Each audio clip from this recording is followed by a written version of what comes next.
Good morning, Ian Crouch with your 8:30 Hunter News update. Newcastle Council says community feedback will be used to determine if public land should be made available for the Rising Tide People's Blockade event in November.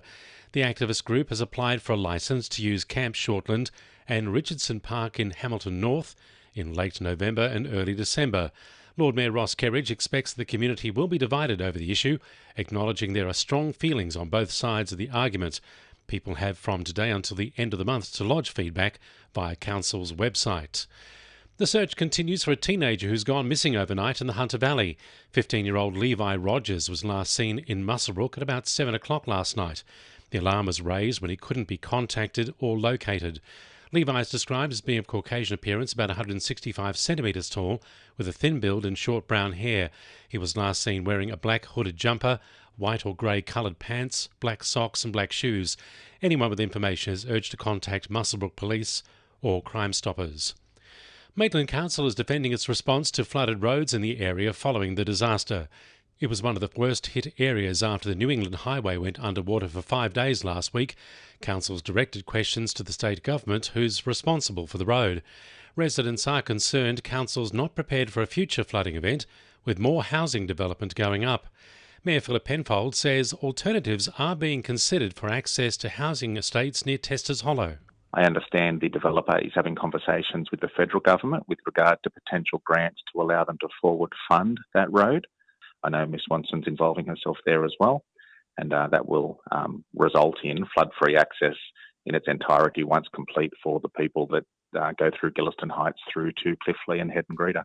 3 people, including a Hunter Region police officer, are due to face court next month after allegedly refusing to leave a licensed premises at Shoal Bay late last year.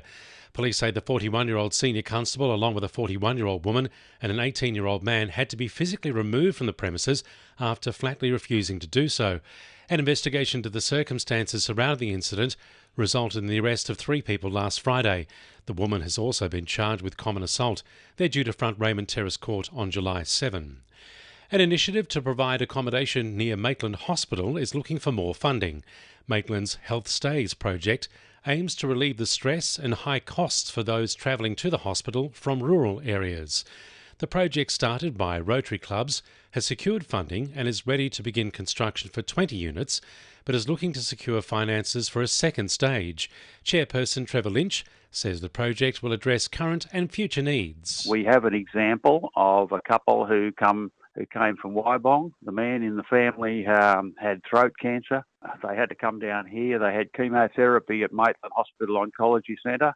Now, he had to come down 5 days a week for 6 days, and the return journey was 300 kilometres a day. Hundreds of people have turned out to witness a rare spectacle in the southern skies over Lake Macquarie last night. Also known as the Southern Lights, the Aurora Australis made a spectacular appearance, casting electric pink and magenta beams across the southern horizon from around 8:30 p.m.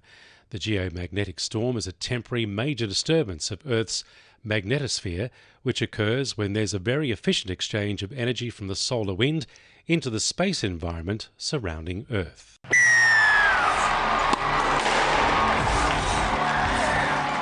To NURFM Sport. The Knights' poor form continues in the NRL, falling to the Dragons 20 points to 6. Newcastle's attacking woes were evident, struggling to create chances outside of Kai Pearce-Paul's 69th minute consolation try.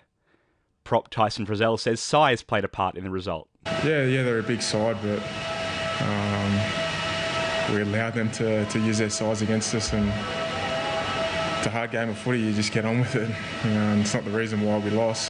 In just their second NPL match since mid-April, Broadmeadow Magic have cruised to a 4-0 demolition of New Lambton.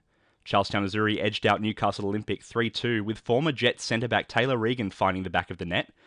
And Edgeworth have consolidated their position on top of the table, beating the Jaffers 2-0. Meanwhile, in the NPLW, Maitland thrashed Newcastle Olympic 4-0 away from home, and New Lambton destroyed Broadmeadow Magic 5-0. In Newcastle Championship Netball, Nova battled their way to an important 51-47 win over top 4 rivals Souths.